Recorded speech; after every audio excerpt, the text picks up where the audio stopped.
It's Wednesday. It's 9 p.m. I'm Richie. I'm Chris. I'm Daz. And I'm Martin. And this is Loaded Football. Run the intro, Daz. You're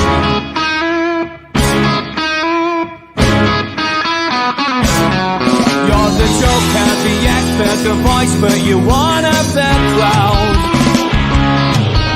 A vision of weakness you don't. That was good. That was smooth. That's definitely. I think Richie's brought an element of class to our normal chaotic, muddled startup, which I think is really well. So, I mean, in fairness, it was that smooth. There has to be a PR company out there somewhere looking at Twitter that thinks we are amazing. So, if you are out there and you want to give us a PR deal, listen, we're easily sold. I go for a packet of bourbons. Chris needs somebody to take his kid shopping to buy aftershaves. Richie is just happy to talk to anyone, and Daz just wants someone that can fix his broadband. So hook us up if you can. One or the other. Yeah, exactly. Anyway, Daz, over to you. Here we go. Okay. Yeah, so we have one Premier League game on tonight. I think you're probably keeping an eye on it, Chris. I know Richie is as well. So as always, Daz. As always. Yeah, so never in doubt.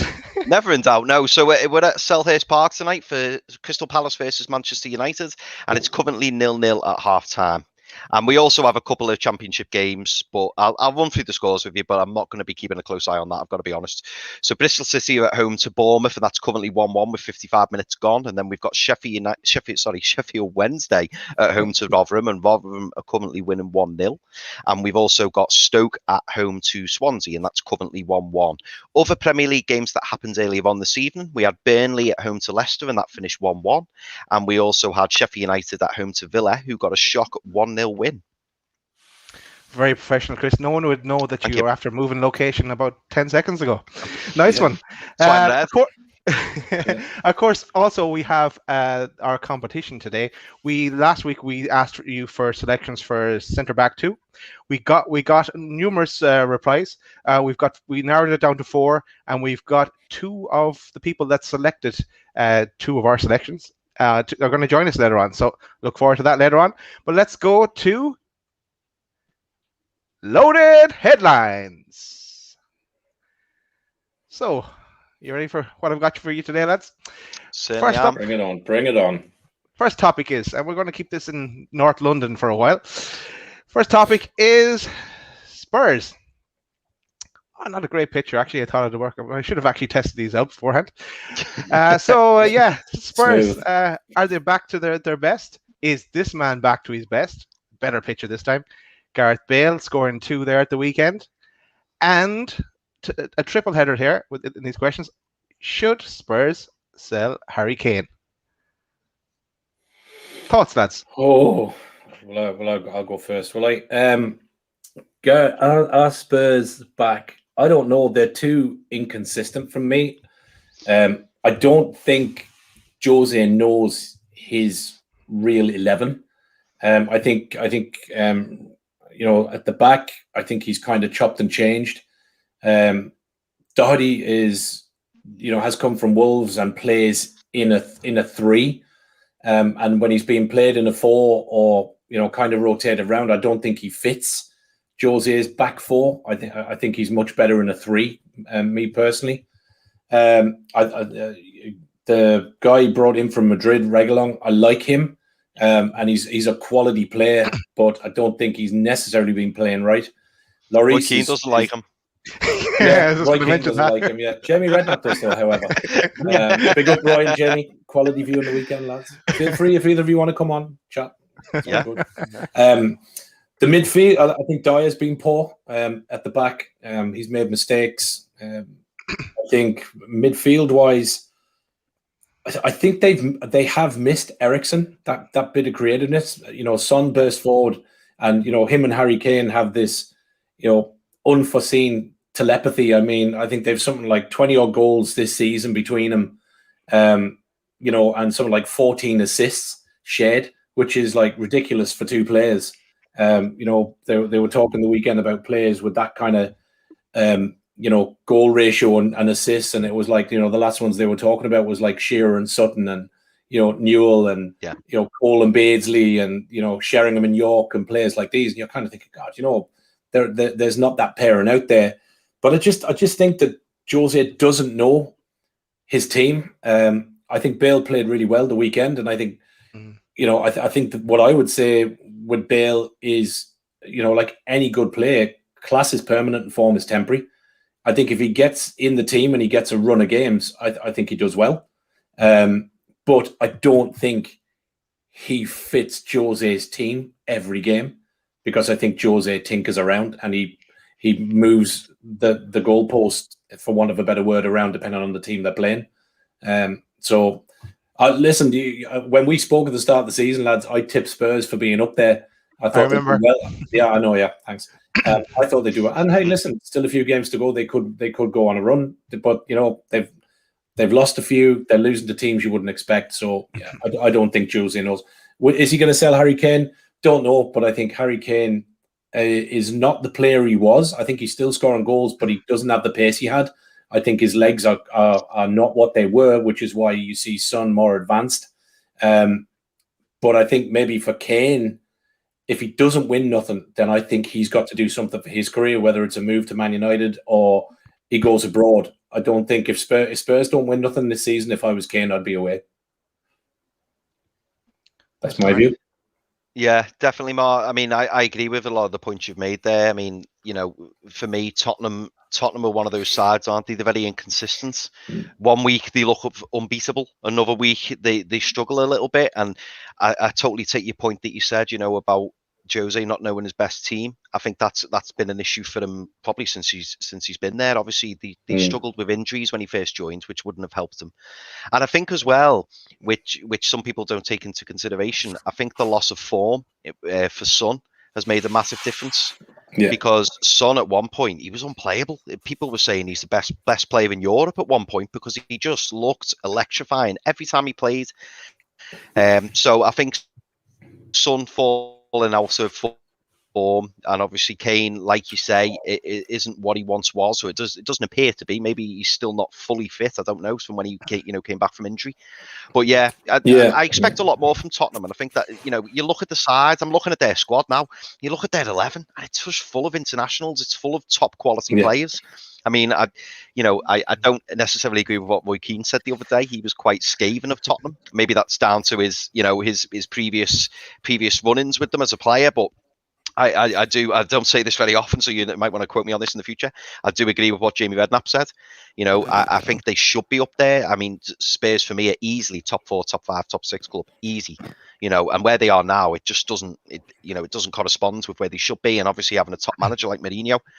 In terms of Gareth Bale, I think like everyone, we've all been underwhelmed since he's come back to Tottenham, and I was expecting him to kind of kick off where he left off. When he left for Real Madrid, I was expecting this dynamic, fantastic player who's had months and months on the sidelines, who's been itching to get back playing, and we've just not seen it, have we? But no. I tell you what, I think it was the first goal he scored at the weekend.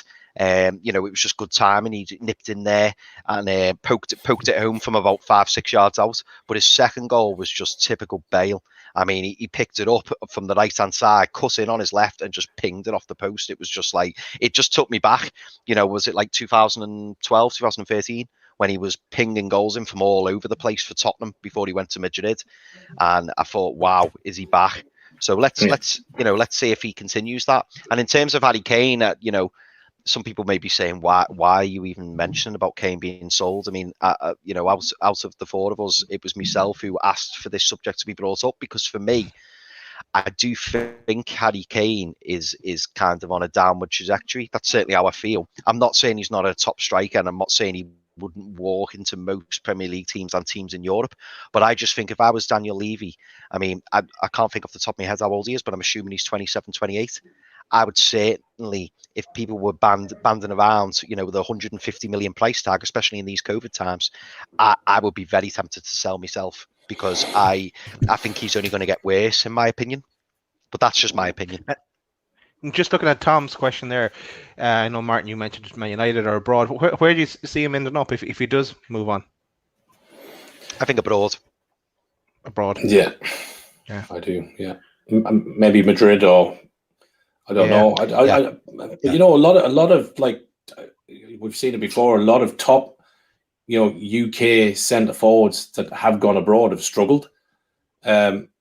You know, it doesn't necessarily seem to be, you know, a move that suits well. You know, I think it used to be something that was done more time back. I suppose you look at like Lineker going and Mark Hughes to Barcelona, and you know, players went to Milan and different places. But that, like, if you like, I can't really think of that many. Okay, Sancho, you know, going to Dortmund and stuff. But like, you think of some of the other big clubs. You know, there's not too many English centre forwards who've gone to a Madrid or a Barca or a Milan, Inter Milan, or a Juventus.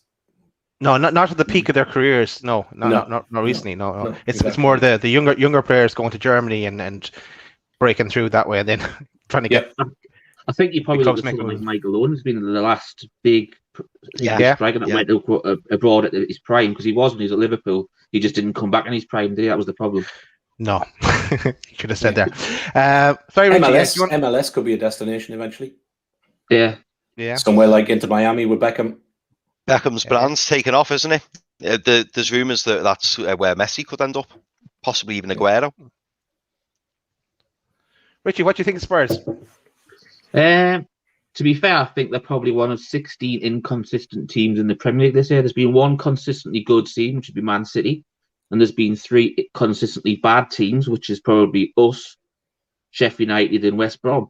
Everybody else has been really inconsistent this season. You know, anyone's been able to beat anyone. You know, Sheffield United beating Villa tonight for a start. That's it. I wouldn't have picked that at all.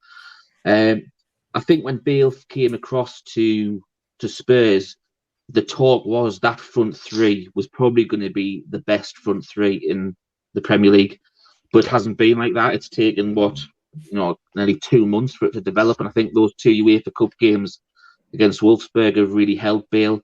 But I think, you know, you go back to the Champions League game where he pretty much won it single-handedly with those fantastic goals that he scored, that overhead kick as well. It was just phenomenal. That lad's got class, and it's like you said before, form's temporary, but class is permanent. The problem with Spurs being inconsistent is, in my opinion, I think they didn't replace Jan Vertonghen. The partnership that Vertonghen and Alderweireld had was brilliant, and I don't understand why they didn't renew the contract for him, because Davinson Sanchez, I don't rate them. Eric Dyer only drops back into the back 4, don't rate him at all. I would always have him as a holding midfielder, but he's been terrible this year anyway. And Aurier at right back is just, sometimes he can be outstanding, but the majority of the time he's a liability. So, you know, defensively, that's where their issues are, and they never replaced Vertonghen, in my opinion, on there. Regards Harry Kane, there was talk on TalkSport today about Man City looking to replace, obviously Aguero looks as though it could be going, and, you know, Jesus is he like an out-and-out number 9 sort of thing? But everyone's talking that if they replace him, they'll go Haaland. And to be fair, I'd probably go Haaland as well, because I think he's probably the best number 9 at the minute. Harry Kane, I think the only English destination I think he could go to would be Man United. I think, you know, there's been talk of Real Madrid and stuff like that.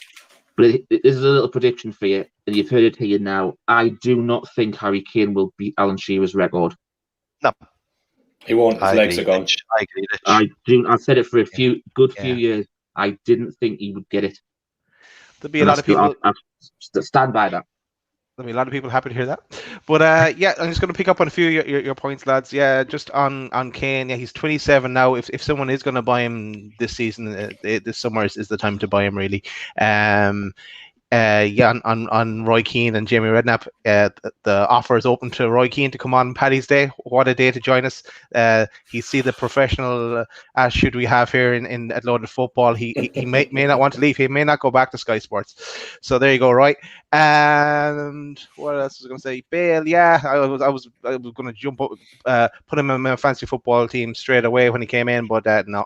Glad I didn't. He hasn't done much. We'll move on, lads. We'll move on to Arsenal. And Arsenal, yes, they had a good win at Leicester there at the weekend, but a poor season overall. A little pick of them after a few of their goals yesterday. Can they kick on from here? really. Is my next question. And my last question is, would you sell this man? Pierre-Emerick Aubameyang. He is 31. Would you sell him? He got a new contract there in the summer, and he hasn't been the same man since. That's the next question. I kind of threw that in there on you. Yeah, Surprise. Okay. Very, very quick answers then. Would I sell Aubameyang? Yes. I think Arsenal need a more consistent goal scorer if they're going to challenge and get back up. I think Arteta will do a good job. I think he just needs time, and I think Arsenal need a rebuild.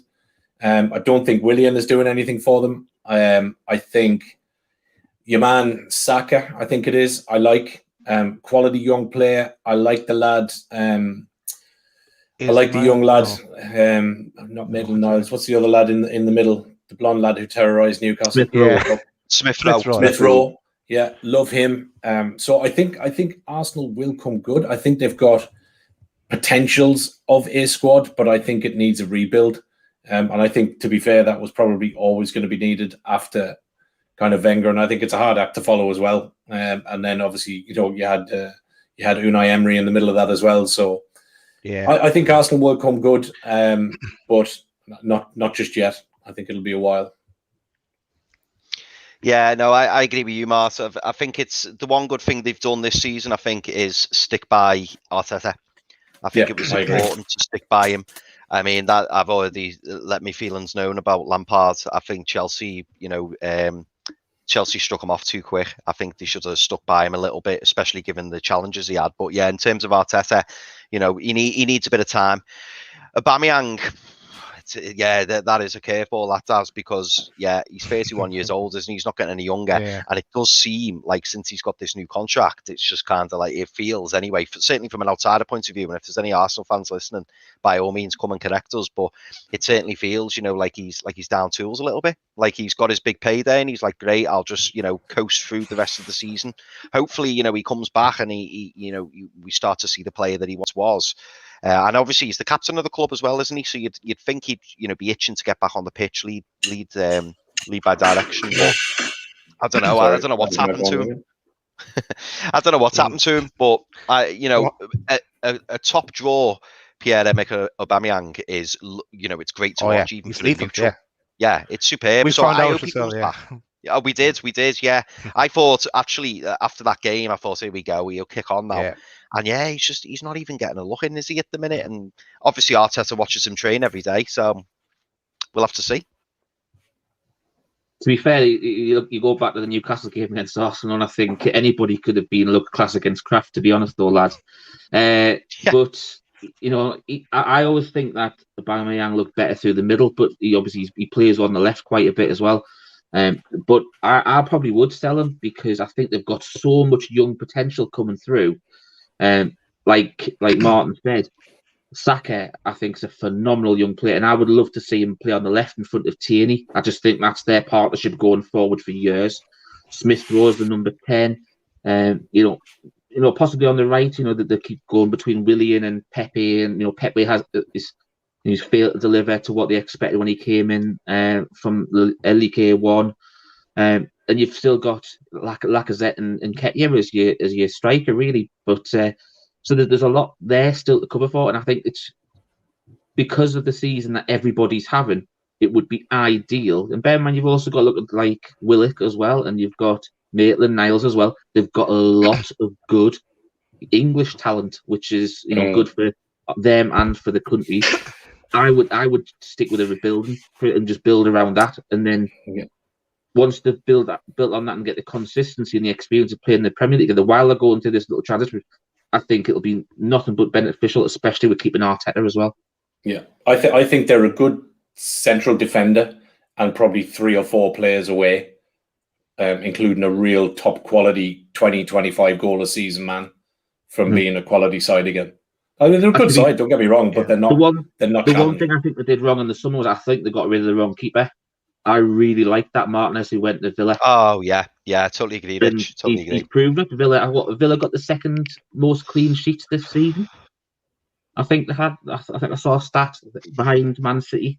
I'm sure they've got the second most clean sheets, which just goes to show how how good they are. Yeah.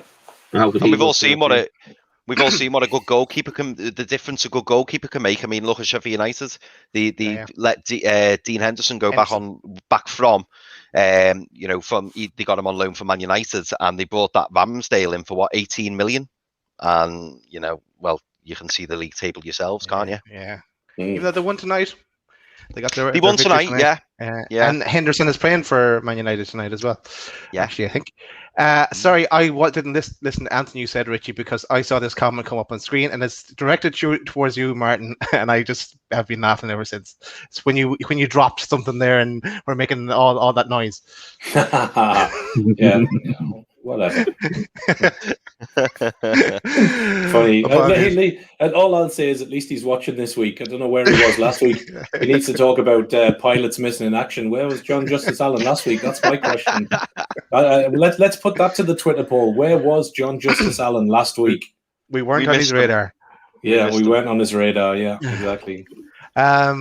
We'll move on, lads. I never said that. Well, yeah, on Aubameyang, I'd sell him. 31. He's probably got massive money now at Arsenal. I'd sell him now, cash in on him while you can. And again, I seem to judge everything from my fantasy football team. I had him in my fantasy football team at the start of the season.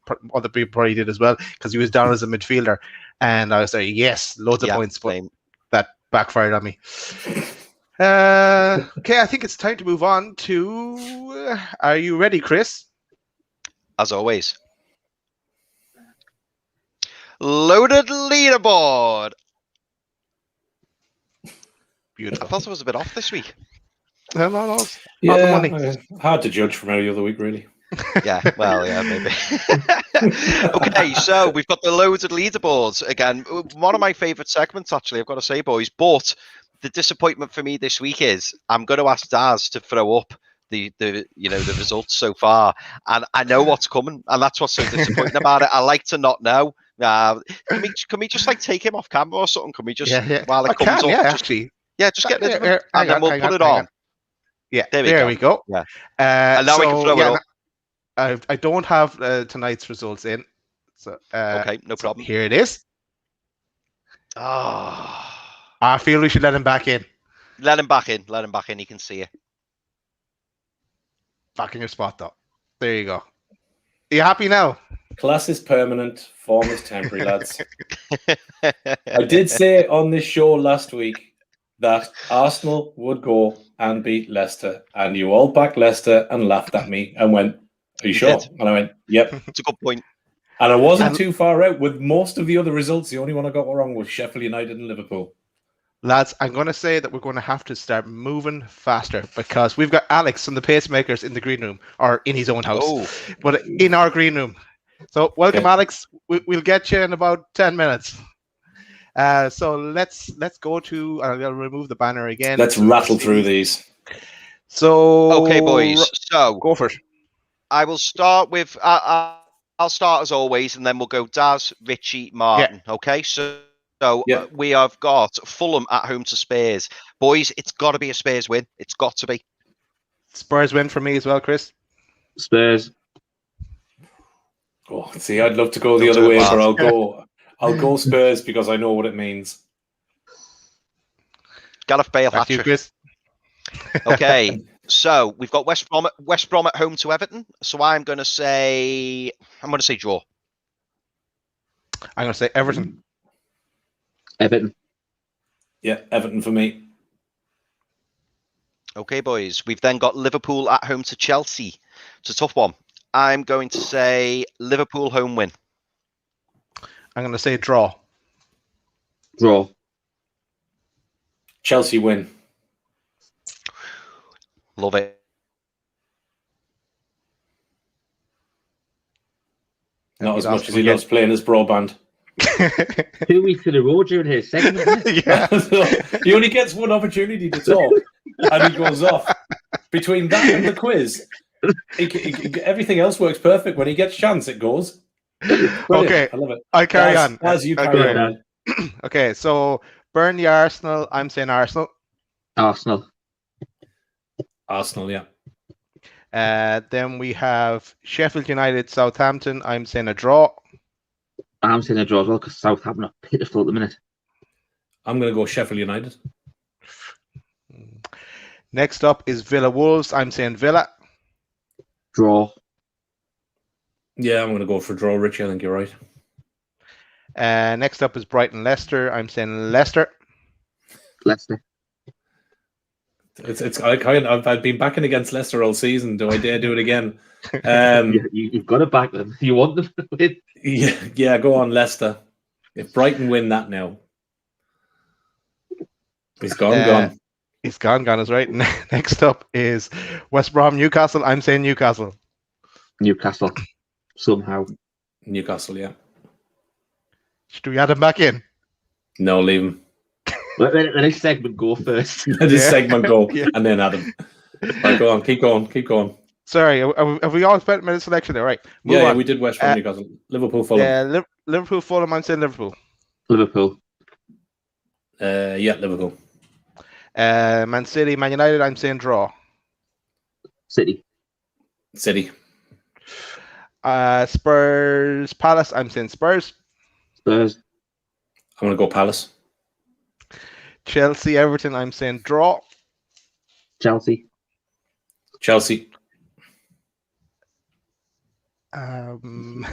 West Ham, Leeds. West Ham, Leeds. I'm saying Leeds. West Ham for me too. Man City, Southampton. I'm saying Man City. City. I'm going to go Southampton purely on the fact that somewhere in those results there's a stupid one coming. Well done, Chris. Why does it always happen on this segment? It does it all the time. Oh. Anyway, I'm just going to check the comments, lads. Oh, Martin, you've got some comments on your jersey. Yes. It is, yes. That's a Man City jersey, Keith. Dublin. It is, Keith, yes. Good shout out. It is a Dublin jersey, yes. And we've got Julie as well. And the naughty step. You can join Chris. Yeah, and a question for you, Chris, from Julie. Julie, honestly, Julie, right? I don't even know why it keeps cutting out because it throws me out and then it'll reload it back on and it's fine. I just don't know what's going on. No, I think we're going to get you, Daz. I think we need a new segment for Chris. It's called the End Titles. Okay, because I see David has actually joined us as well. Welcome, David. I can see you. We're running behind schedule today. We'll get you on as well later. We're not too far off, Daz. We're not too far off. Are we? Okay, maybe the lads are early. So fair enough, Martin. I'm going to hand over to you for our word from our sponsor. Yeah, obviously, Mind, Body, and Soul. So we are obviously the first official week of March. They did send me a very lovely Mind, Body, and Soul T-shirt, which I had on one of the shows there the other day, which they seen. Didn't put it on tonight because I had to wash it. But yeah, loads of stuff. We've been obviously following them. You can follow them on Twitter at Mind, Body, Soul UK, and obviously find them on the internet as well, www.mindbodysoul.uk. The guys are out there. If you are vulnerable, if you just want to chat, if you are having mental health issues, or like Chris, you're just having problems with your broadband and you'd like to talk to someone about how much that is harming you, give the guys a shout. They will help you. Everything is confidential. They do a really good job. And to help support kind of what they do with the proceeds that they make that go off to charities, they do an extensive line of clothing on their website. So again, www.mindbodysoul.uk. Have a look at it. Go on there. They do T-shirts, they do hoodies, they do masks. They've just launched a range of hats and different bits and pieces. I know, talking to the guys, there's loads more coming as well. So again, big shout out to them for the continued sponsorship. And we will have a couple of bits coming up during March and during April, where they have given us a couple of giveaway packs. So we will be running a couple of competitions, which we'll bring up details of as we move forward. But yeah, we will be giving the viewers out there a chance to win some Mind, Body, and Soul goodies, which is really good. So thanks very much. Mind, Body, and Soul. Shout out to MBS. Woo! Thanks, boys. Okay, let's move section. And Martin, are you ready? Born ready, Daz. All right. I hope you like my new picture here. I love that. Loaded tune. Here we go. Let's bring on Alex. He's been waiting patiently there in the wings. You ready, Alex? Here we go. Welcome, Alex, mate. There he is. Hello, everyone. How's it Evening, going? mate. How are you? Even though Yeah, it's going good. I recognise that room now from looking at some of the videos. So do I, actually. So obviously, welcome to Alex. We would have had Will on as well, but Will is working. So Alex is representing the Pacemakers. Some great tunes. Obviously, I think from our perspective, when we first started kind of putting the channel and the game out there, the show out there, you guys were one of the first to kind of come back and say, we'd love to get on and showcase a tune. And we've kind of been going for a few weeks, and finally we have you on. So welcome. Yeah, it's nice to be on. It's good to see that you're doing a bit of a sort of grassroots, off the cuff podcast sort of thing. You know? We're trying. It's definitely off the cuff, mate. I would say that for sure. Something to do, isn't it, these days? Yeah, well, do you know what? We obviously, from our perspective, we were sitting or are sitting on the back of a Newcastle United fans channel, and we started doing a kind of a live match day, and we kind of got into that, and then it just kind of steamrolled, and then myself and Daz and Chris and then Richie kind of said, well, you know, there's not really anything out there that kind of is like an old soccer EM type of vibe. So why don't we just do like a few bits and pieces and do something that we enjoy? So that's how it steamrolled, and then we kind of incorporated the music, and that just took off big time and has become probably, you know, a good half of the show now. But look, it's great to have you on. Pleased that we could get you here. Obviously, I've been listening to the tunes and I send them along to the lads. So I suppose just to give those who are watching, regular viewers like Tom and John Justice Allen and Julie and everybody that kind of follows us every week, how did you guys get started with the band? How did you meet up, and kind of where are you guys at right now with things? Yeah, okay. So really, me and Will have known each other for a long time, since school. And we sort of bonded over a love of football and music. And we started, I think we got an acoustic guitar. I was maybe about 16 or 17, you know, as you are when you first started, terrible. Absolutely awful. But, you know, you love bands like Oasis and all those sort of people that inspire. So you try and write some songs, which we did. We did that for a few years. We never really did anything with the band to such. But then about, I think it was the summer of 2019, we decided, let's make a real go of it. So we started practicing, and we got a lot better. We met our drummer at a mutual friend's barbecue. And then it was really intense. We wrote quite a lot of new material as well as some old stuff that we had. In about 3 months, we released a debut single, Valentine's Day, so about a year ago now. And then we did our debut gig just before the whole COVID thing. So as soon as we got right up, ready and running, it was sort of... The doors were closed as such. Yeah. So how is that? Obviously, you know, you guys can't get out and gig and stuff. So how are you guys, you know, handling that whole piece with getting? I mean, obviously, I know, you know, shows like this and so on. I know you guys are really heavy on Twitter and stuff, and get the stuff out through social media. So how are you guys keeping the music flowing and stuff, you know, during lockdown? How's that all going? Yeah, it's been tough, to be honest. We've not been able to meet up all together. Me and Will have been able to meet up. So what we've mainly been doing is writing new material, getting our sort of set list ready in our head when we come out, and what we're going to do in terms of gigs and recording. We've got like a lot of material, mastered a lot of songs now, and we want to, you know, put them out there in the right way. So it's really exciting because we're basically just ready to go. And because we didn't have enough time to sort of get up and running before, we've got like loads of things together, loads of ideas. We're just waiting. Yeah, I think we're all the same. Obviously, me and Daz are both in Ireland. The rest of the lads, Chris is in Liverpool, and Richie is up in Newcastle. So, you know, we came together through the show, but you know, we're all the same. Like, you know, I haven't even been able to catch up with Daz across the other side of Ireland yet because of COVID. So, everything is the same, you know, and it is hard. From a band perspective, Alex, are you guys signed to anybody, unsigned, or? Oh no, definitely unsigned. But we are available to sign.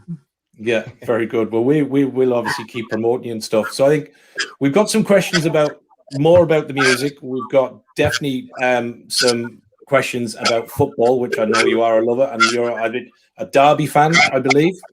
Yeah, unfortunately, yeah. For your sins. So we have got some questions, obviously, about the likes of Rooney, what's happening with the takeover piece and all this other, because obviously being Newcastle fans, we know all about takeovers. So yeah, I think you're definitely with the right people to talk about that kind of thing tonight. So I think what we'll do first, guys, I think what we'll do is we'll play a tune and get that tune. I can hear a little bit of feedback. I'm not sure if it's me or if it's somebody else. It could be me. I can hear me mic possibly. But what we'll do is we'll play the tune now, which I think we're going to play, Daz. I think we're going to play Thick as Thieves. That's right, Martin. Yep. So we'll give that a whack. We'll let the listeners out there have a listen. We'll give that a full play, and then we'll come back and I'll open up the questions to the rest of the lads, and we'll talk a bit of football. So cool. This is the Pacemakers Band with Thick as Thieves.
Ideas were really, really good and catchy. I think we try and write melodies first and foremost, because a lot of bands tend to focus on like the content of lyrics, but that isn't what makes a good song in our bands. We like to write a song with a strong melody, and then go from there. Who are we in for? Yeah, I was going to say the Beatles. I'm sure I've seen in one of your shed sessions. There's a big Beatles poster, I think, up there somewhere. Yeah, big Beatles. Wow, yeah. Obviously.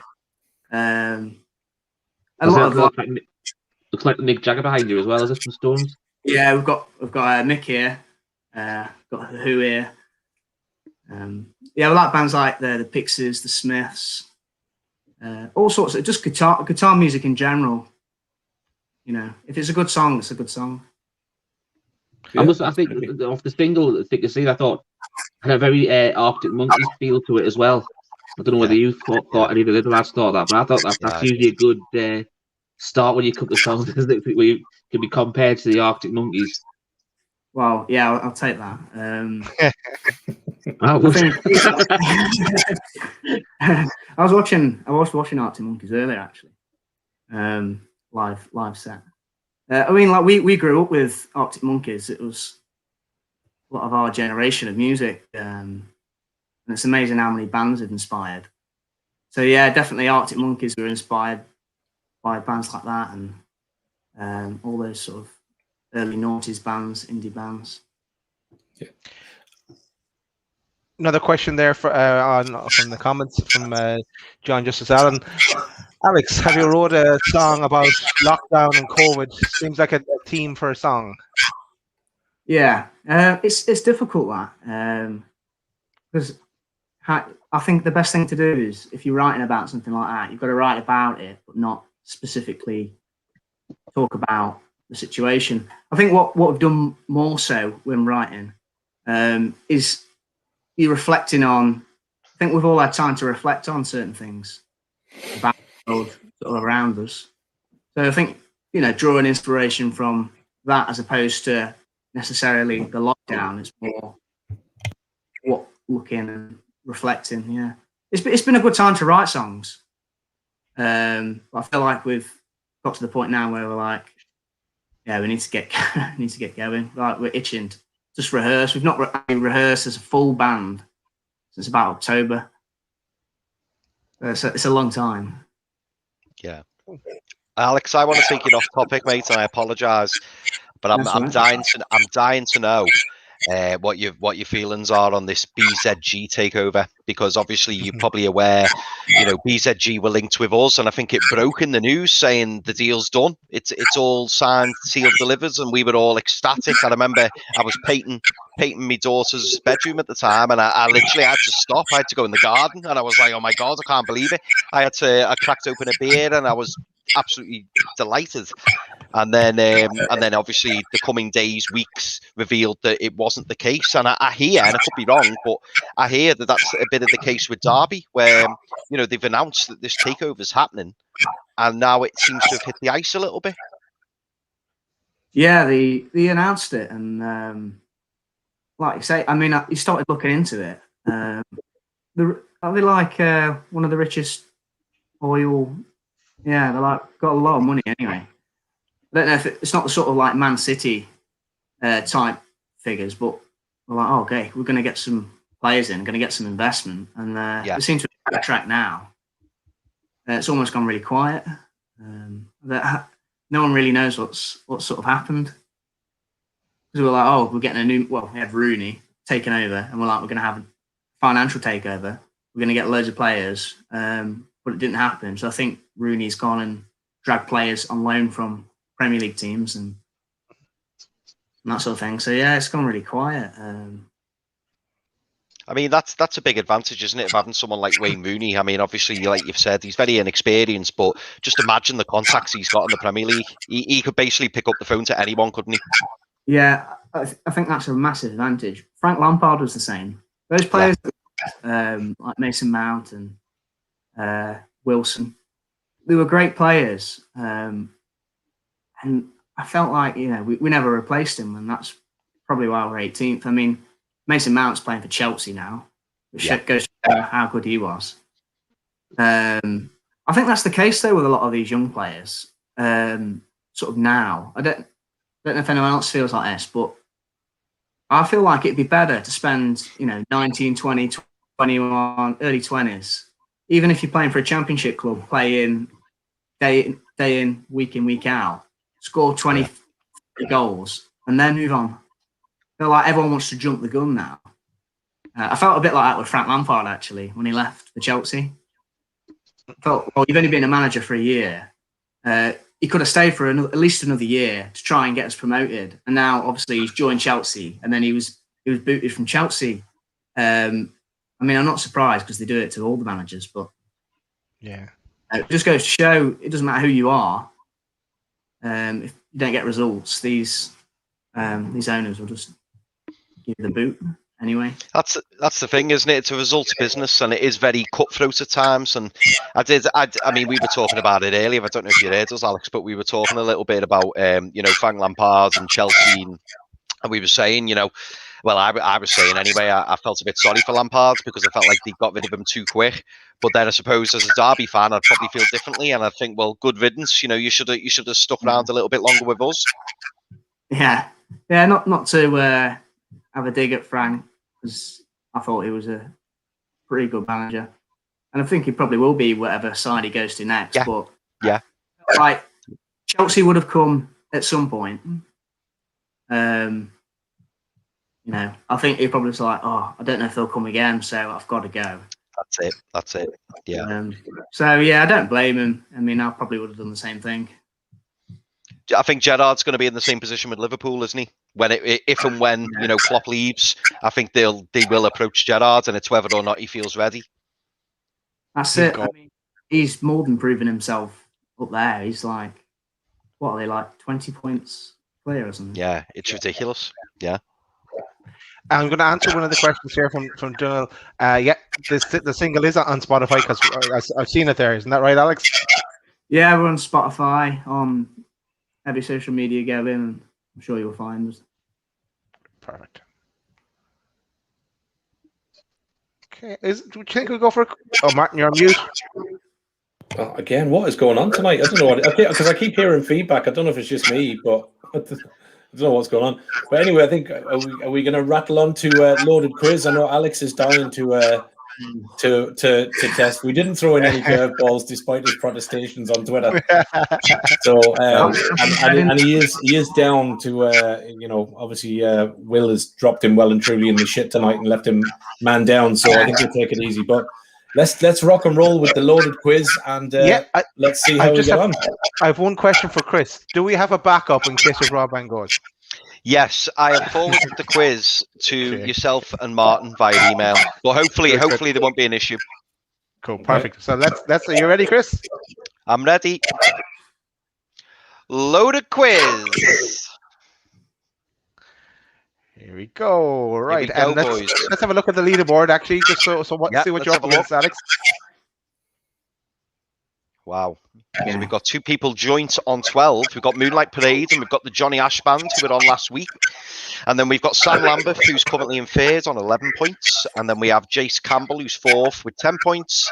And then poor Phil and East Fife, currently fifth with 9 points. And then we have Alex with the pacemakers. Let's see where Alex can finish. Poor old Phil, eh? East Fife fifth, not fourth. I've been dying to say that for weeks, lads. It's done now, Mark. It's done. I know. Yeah, I'm just going to leave. Right, here we go. Okay, Alex. So a little bit of housekeeping, mate. We've got 14 questions, and therefore there's 15 points up for grabs. There's not going to be a timer, so you've got a bit of time between your questions to think of your answer. Now, one of the questions, by the way, I'm dead excited to ask you this question. I've got one question here, and it's like my favorite football quiz question ever. So I'm interested to see if you get it, and I've got a sneaky feeling you will, based on something you said earlier. But let's see. And also this week, as a one-off, Alex, I'm going to let Martin and Daz help you on one of the questions if you get stuck, because there's a bit of an Irish feeling there. So let's see. Okay, so let's kickstart anyway. So question number one, Alex. Goal shooter, goal attack, and wing attack are playing positions in which sport?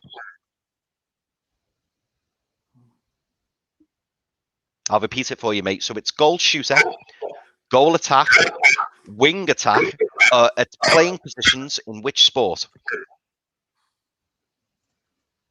God. I'm going to go for...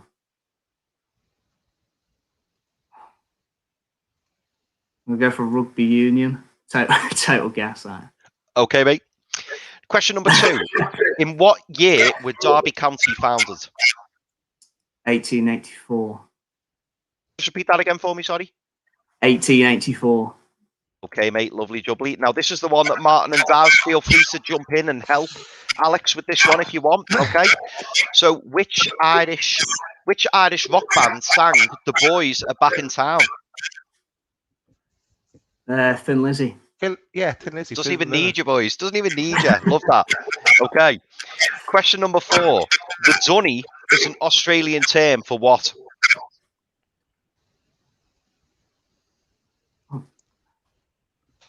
The dunny is an Australian term for what? Oh, If you watch I'm a Celebrity, you probably have a good idea. I don't.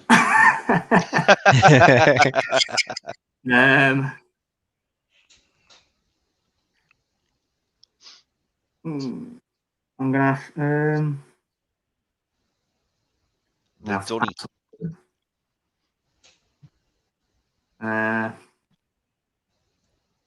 I think I'll have to pass on that. Okay, mate. Okay. Now this one's for 2 points, Alex, and this is what I say. This is my favourite question, so I can't wait to ask it. Okay, so which player currently at Derby was once known as the Coca-Cola Kid after the football fan won a competition with Coca-Cola to sign a £250,000 football player for their club?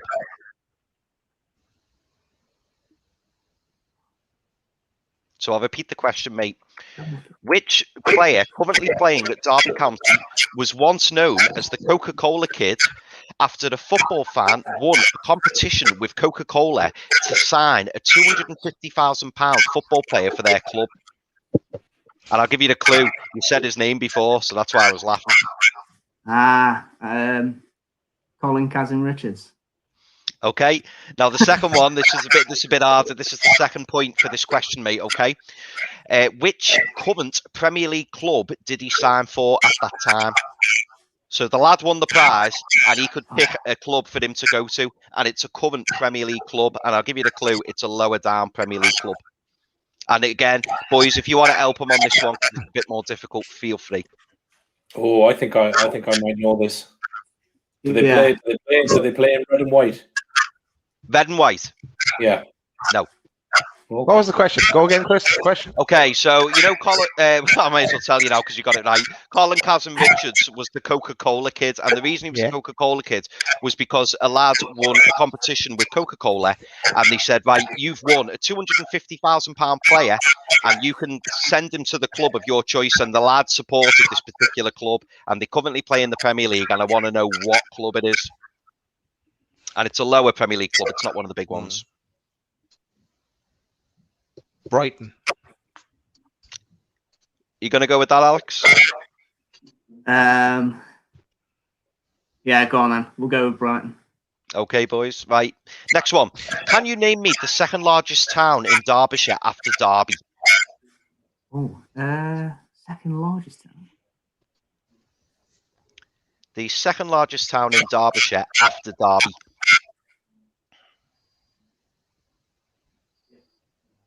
I'm gonna say Burton. Okay, mate. And the next one, before hanging up his boots, what shirt number did Wayne Rooney wear at Derby? Oh, it's I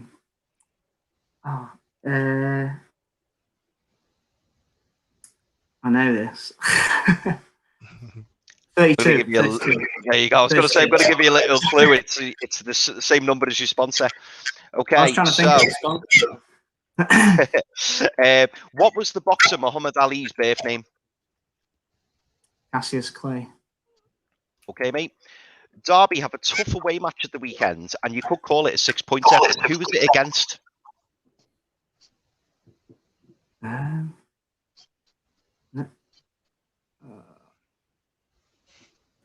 Oh, you put me on the spot now. So it's an away match, and it's this weekend. Oh, I should know this.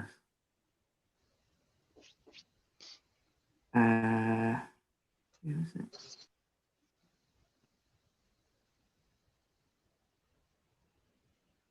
Oh, I'm just gonna have to guess. It's one of the lower teams in the league. It's not.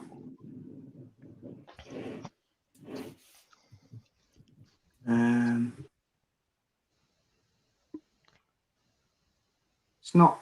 They play in a colour very similar to what Martin's wearing. In fact, it is the same colour as what Martin's wearing. It's a very fetching colour. I don't know. I've Give gone one more clue, Chris. They currently play the home games, not at their own stadium. Oh, nice clue.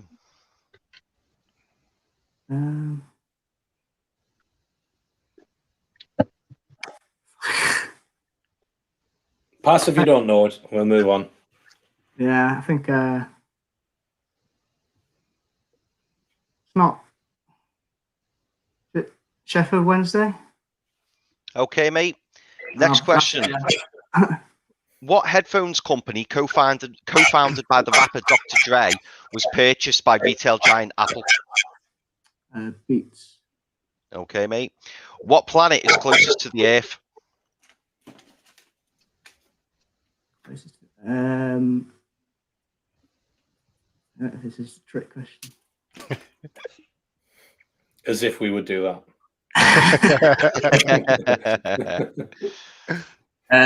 I'm going to go for Mars. Okay, mate.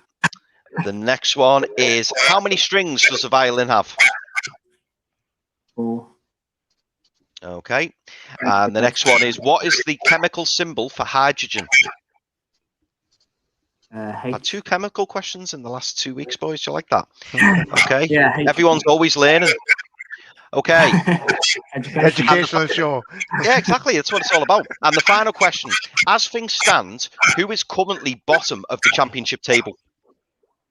Wickham, I believe. Okay, mate, nice easy one for you there. Right, fantastic. Well done there. Okay, so Alex, you have scored 4, 5, 6, 7, 8, 9, 10. Right, so you've scored 10. But the big thing is, Alex, you've got your bonus question, and it's worth 2 points. If you get this bonus question right, you are going to finish joint top, okay? And what I'm pleased to tell you is, because you were on your own tonight, we wanted to make it quite simple. So it is very simple maths, but I've got to take your first answer, okay? So the question is, what's the total number of dots on a pair of dice? I've got to take your first answer.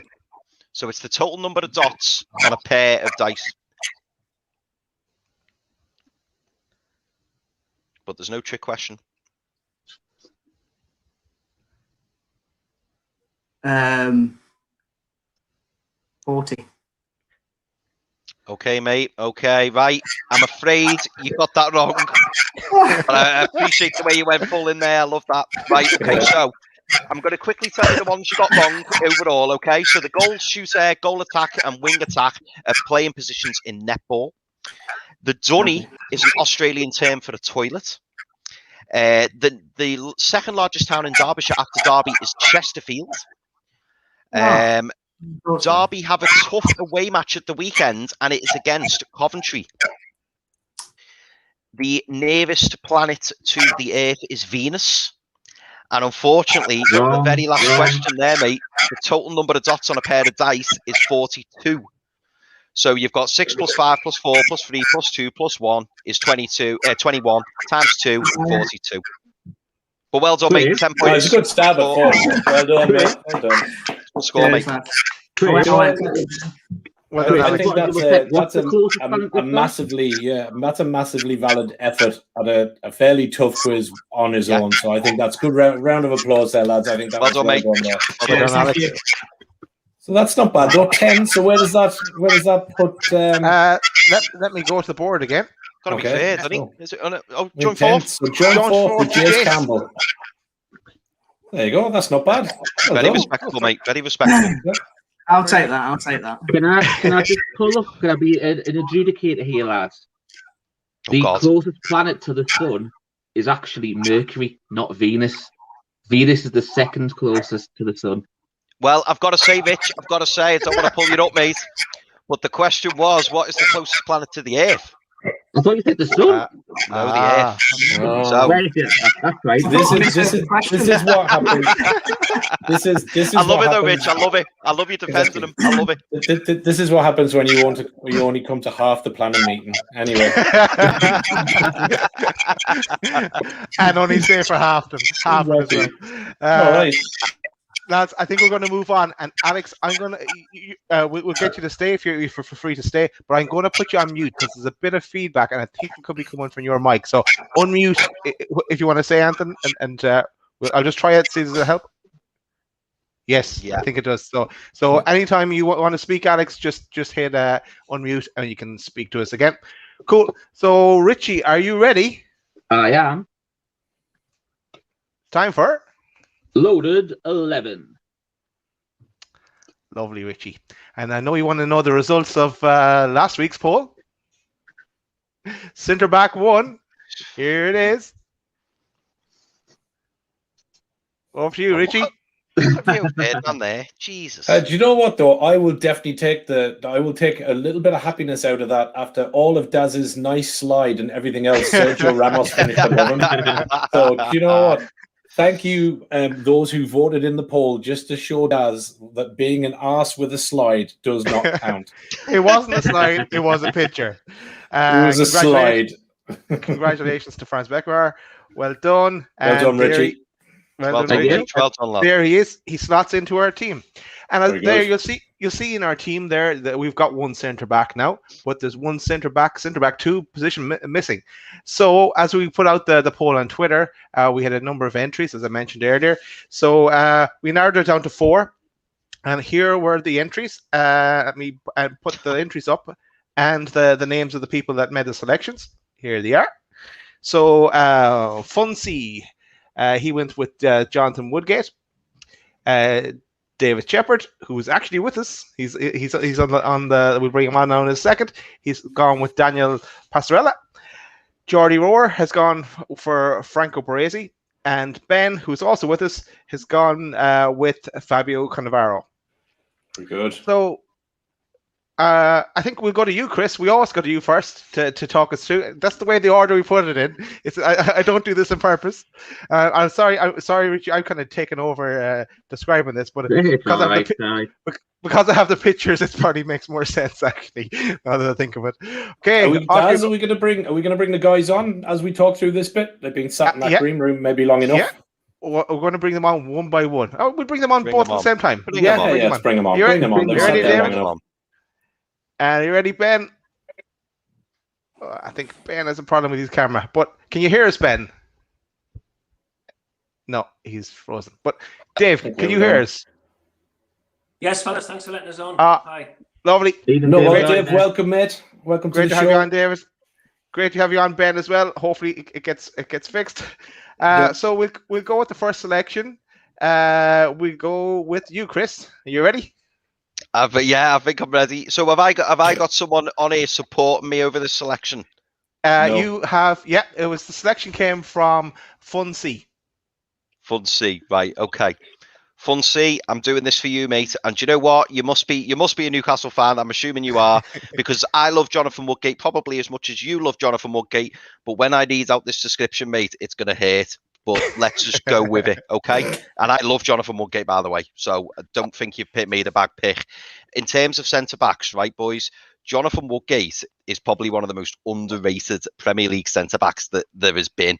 And you know what? He's been hampered by injuries. So already I feel sorry for Jonathan Woodgate, okay? But I'm going to read you some stats.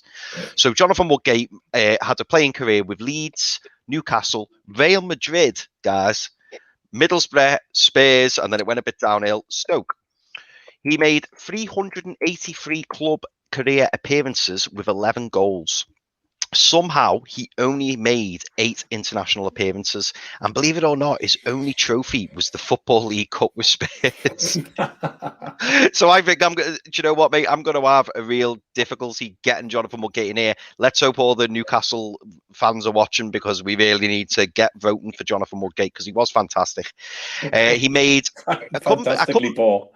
Yeah, I couldn't believe this stat, and I was talking to the lads about this before. He only made 14 appearances for Real Madrid, and I've highlighted that because I cannot believe he only made 14 appearances for Real Madrid, but what a player. I've wrote here, I've described him as a Rolls Royce of a defender. Having watched him at Newcastle, for me, he was one of the best centre-backs that Newcastle ever had at the club. So, as you know, big fan of him. Underrated, and unfortunately, injuries hampered a very impressive career. Well, what could have been a very impressive career, should I say. And here's a little stuff for you boys. There's a bit of interest, a bit of extra homework I did. Jonathan Woodgate is married to Stuart Downing's sister. That would have been interesting at training, wouldn't it, when he was at Middlesbrough, and he was married to Stuart Downing's sister. So there's something I bet you didn't know. I think there is a Middlesbrough joke in there somewhere, but I don't think we should lower ourselves to that tone. Not at all. No, we're a family show. No. Woodgate briefly spent time as a scout for Liverpool, believe it or not, and he has managed both Borough and is currently managing Bournemouth, who he's just led to a 2-1 win, by the way. And I just wanted to add just at the end that Man United have ended up finishing 0-0 with Crystal Palace tonight. So that's another point for Palace. Yeah. And that's that, boys. Jonathan Woodgate, woo. Okay, I'll see your Jonathan Woodgate. Chris, or sorry, myself and David will see your Jonathan Woodgate. And we were going to talk about David's pick. I'll go my homework I did on him, and we'll get David to speak then. So Daniel Pascarella. Okay, so I didn't know about this guy till during the week. So I did my bit of Dennis Wisery on the whole YouTube. So an Argentinian defender, centre back. He's also a former Argentina and Uruguay manager. He's captain of Argentina when they won the World Cup in 1978. Former president of River Plate for 4 years. He was known for scoring goals as well. And at one point, he was the top goal scoring defender. I think Koeman actually overtook him there. Clubs were Sacramento. Listen to the goals here he scored from centre back. Sacramento, 36 games, 9 goals. River Plate, 226 games, 90 goals. Take that, Joe Linton, for a centre back. 90? 90. That's mental. Fiorentina, unless I wrote this down wrong. Fiorentina, 109 games, 26 goals. Inter Milan, 44 games, 9 goals. River Plate, again, back at River Plate, 32 games, 9 goals. For Argentina, he got 70 caps, 22 goals. He was manager of River Plate. They have not having this. This is it is ridiculous. No wonder you picked him, David. But River Plate, he was manager of for 5 years, Argentina for 4 years, Uruguay for 2 years, Monterrey for 2 years, Corinthians for 1 year, River Plate again for 2 years. Known for his aerial ability in both boxes, and even though he wasn't the tallest either, this is probably where he's getting his goals from free kicks and penalties as well. He won the World Cup on 2 occasions, in 1978 and 1986. He won about 6 titles with River Plate, loads of individual awards and various ones as manager as well. So that's Daniel Pascarella. And now I'm going to hand it over to David, who's going to tell us why he picked him and why not with those stats. Hello. It was a trip down memory lane for me, really, because my first memory of the World Cups was Argentina '78, as you said. I always remember like the ticket tape coming down from the stand. We had Luque and Kempers up front. And then they had captain Daniel Pascarella. And as you said, Daz, he was only about 5'7", but he was very strong, hard, very quick. Just an unbelievable central defender. And as you're right, you said he could score goals. 140 goals he scored in his club career, which is ridiculous. A couple of points was like 2007, the Times put him in their top 50 hardest ever players. In 2017, 442 magazine put him in the top 100 of the greatest players of all time. So really, it's just a great memory of my first World Cup when I was 9-year-old. Those 3 players I mentioned, always remembered, but centre-half was Daniel Pascarella, and I've followed him ever since. Oh, definitely needs to get into the team. Yeah, good plug, choice. David, good plug. Exactly. I'm glad you put him in, mate, because I've never even heard of him, but I'm going to have to research that. That was unbelievable. Oh, yeah. For Fiorentina as well, he was excellent, really good. Mind you, I'm probably the oldest here. I'm 51, so, but great memory. Well, I'm 50, so I'm not far behind you, David. You're wearing well. I was going to make a joke there, but I won't. Camera angle is everything. No, cheers, David. And as Chris said, yeah, thanks for bringing him to our attention. I think he actually, when I was reading as well a bit about, actually, no, I'm going to stop talking about him. I'll move on. He didn't get on with Maradona at one stage, I was going to say. Anyway, Martin, I think we'll go to your selection next. Yep. Are you ready? I'm ready. There's the lad. Look at him. I mean, was there a finer defender ever in history? I don't think so. And what certainly was better than the one I chose last week. So Franco Baresi, Italian and AC Milan defender, spent his entire 20-year career with AC Milan, a one-club man. 532 appearances with 16 goals for AC Milan, 81 appearances and only one ever goal for Italy. He was an AC Milan youth product, but was initially rejected by Inter Milan, who chose his brother Giuseppe instead of Franco. Did you know? There's a fact. Between 87 and 96, he was at the heart of the defense of AC Milan's successful players, where he was surrounded by players like Costacurta, Panucci, Hullet, Van Basten, Rijkaard, Albertini, Baggio, Brian Laudrup, George Weah, and the very, very famous Jean-Pierre Papin. Notably, Baresi was obviously remembered for the most formidable partnership that was ever out in a defensive line with Paolo Maldini. So I think he stands there in a very high line. With regards to honours, he won 6 Serie A, 2 Serie B, 4 Super Cups, 3 Champions Leagues and European Cups, 2 European Super Cups, 2 Intercontinental Cups, and of course, he was a World Cup winner in 1982. He was also second in the Ballon d'Or. And I think just on those facts alone and being the Superman that he is, he should certainly be in the team as our defender. And a small little fact, because I know I've noticed Chris has started this little thing about now trying to wing his player in by adding a little fact. I've come onto that over the last 2-3 weeks. A little bit of sneakiness going on from the Scouse man. So here's a little fun fact about Franco Baresi. In 1994, Nicaragua put him on their $3 stamp for international postage, and he was the head of their stamp for $3 for a year. There you go. Oh, little known fact. Well, I've got a question for you, though. I've got a question, though, for you, Mart. Yeah. Could he do it on a cold winter's night, like Jonathan Mulgate on a cold winter's night at Stoke through the week? Could. I'm not sure Absolutely. he could. I don't know. I think he could do it on a dry, sunny day in Derby, because I think he was that good that Baresi could play anywhere. And I think he is probably that good a defender that if Alex and Will said to him, pick up a guitar and come and join the band, I think he'd be up for it. And I think he could do that as well. So look, that's Franco Baresi is my shout. And I think he's up there with the legends. And I think he deserves to be put into that team.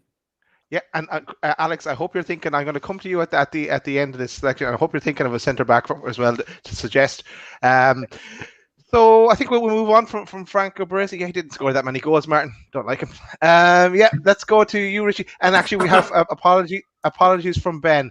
Yeah, his connection has let him down, so he couldn't get in. But he has put a comment or two in, so I'll share them up after you give your description, Richie. Yep. So who you're going for, buddy? We've gone for, on Ben's choice, of Fabio Canavaro. So Fabio had a 20-year playing career. He was 16 of it was in Serie A, where he also won 136 caps for Italy.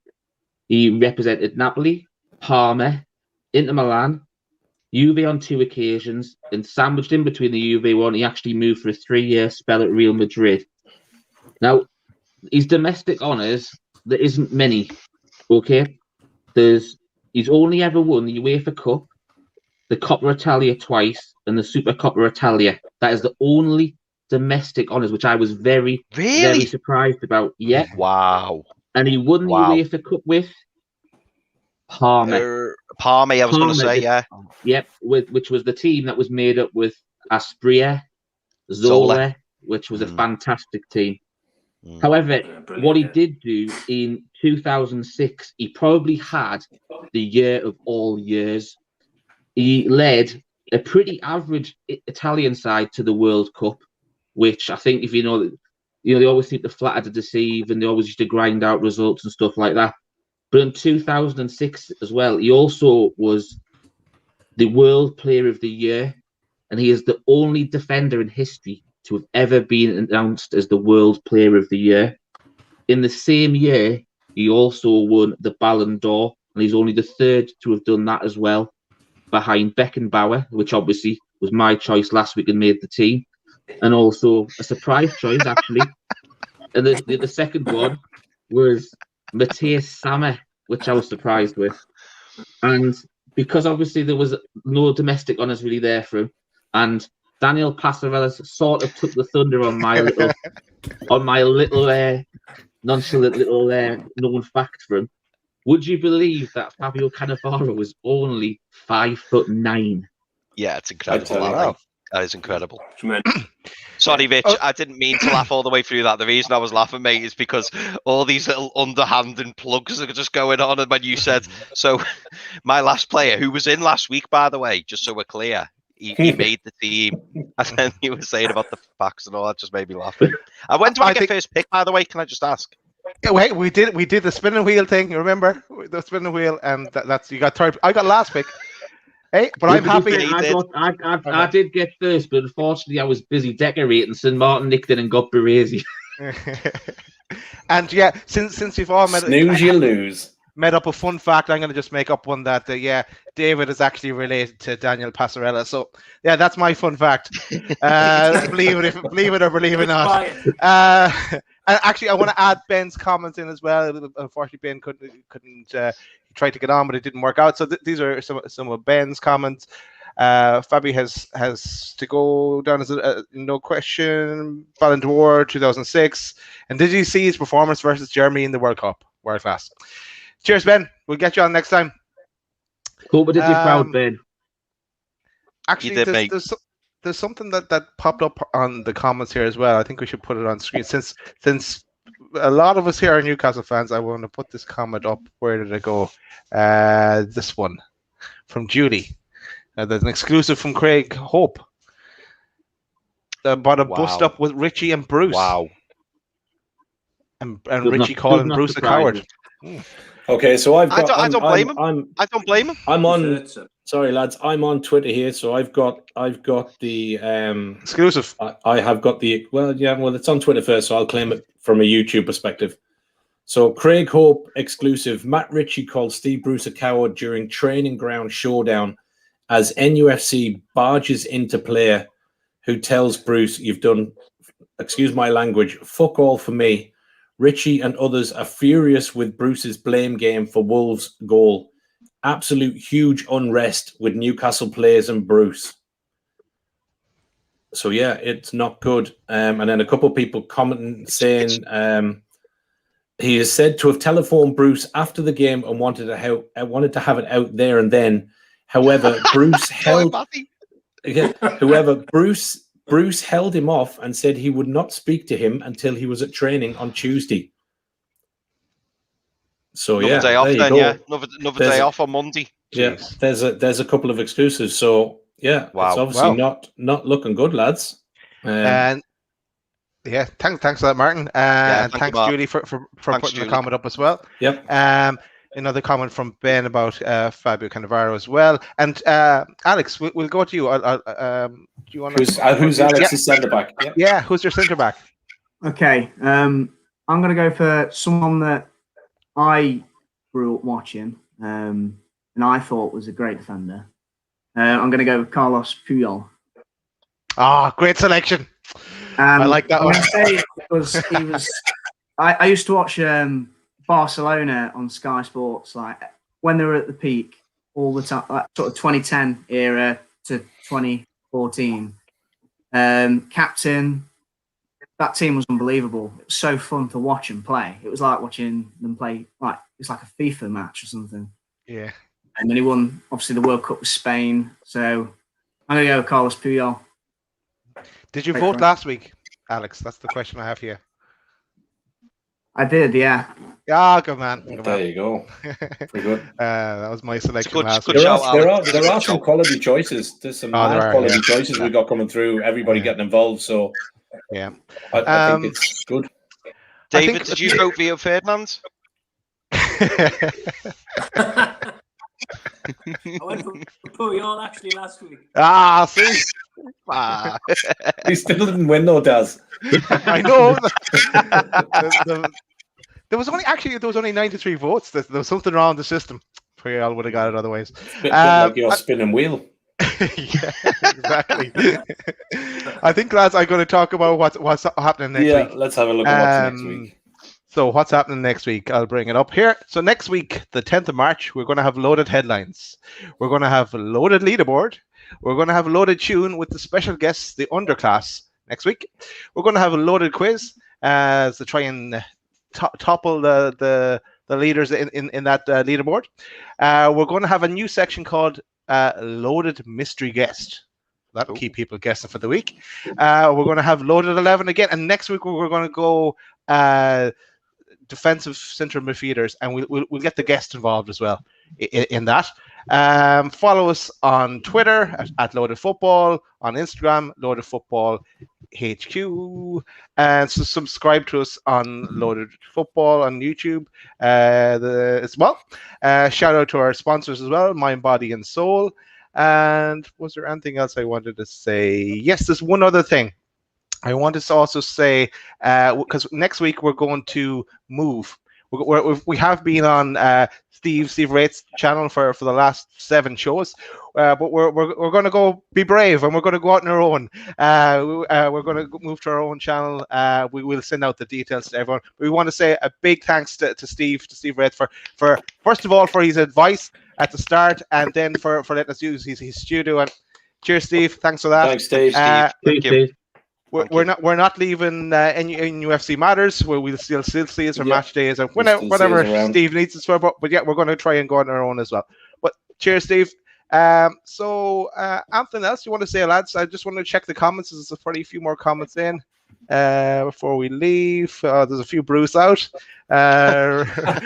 Richie is a legend. Bruce, there's a few more. I think we may have a loaded headline for next week then at this stage. I think we do. Another shout out to Ben. And yeah, that's it, guys. We're going to play. Does everyone want to say goodbye? That's first.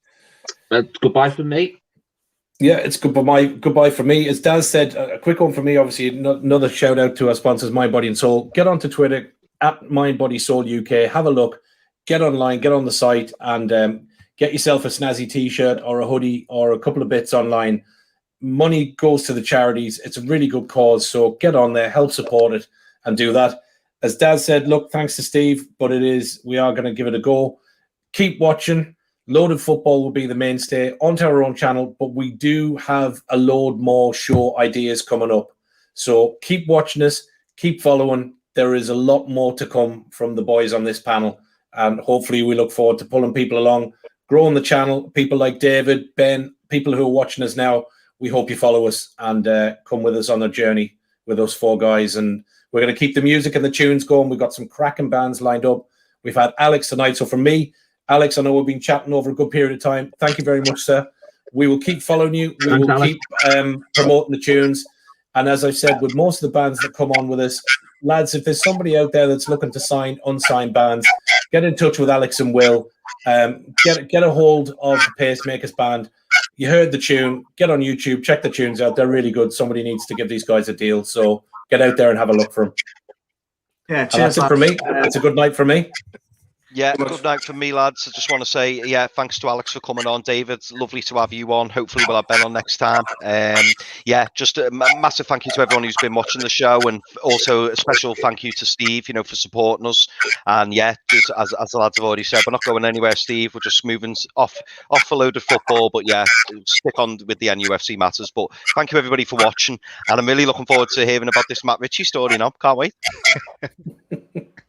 Thanks for the opportunity, fellas. I appreciate that. Cheers, Dave. Thanks for coming on. Thanks to Ben as well. And Ben on as well. Richie, did you say anything? Did you get to say goodbye? I missed that. Yes. Sorry. He's very short and sweet, mate. Right, and as a special tribute to Steve Wraith, and because a number of people have asked us about the song for our intro, we're going to play out with the Long Sands Bully. Thanks, everyone. Thanks for watching. Good night, folks. night, See you next week. Thanks, Alex. Goodbye, everyone. Yeah. Thank you. Cheers.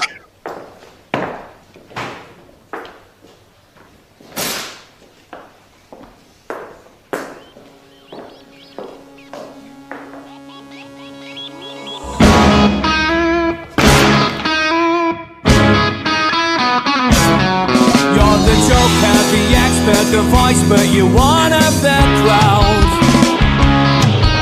A vision of weakness, you're dull, but your voice is so loud. I'm the butt of your jokes, cause that's all more girls you hang round. You killed to make your imprint on my soul.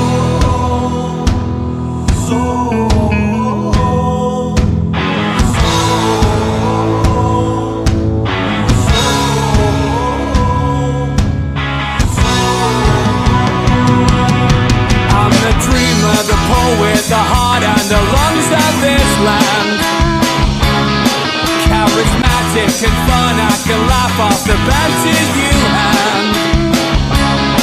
Cause in 15 years time when you're lost, I'll be still in demand.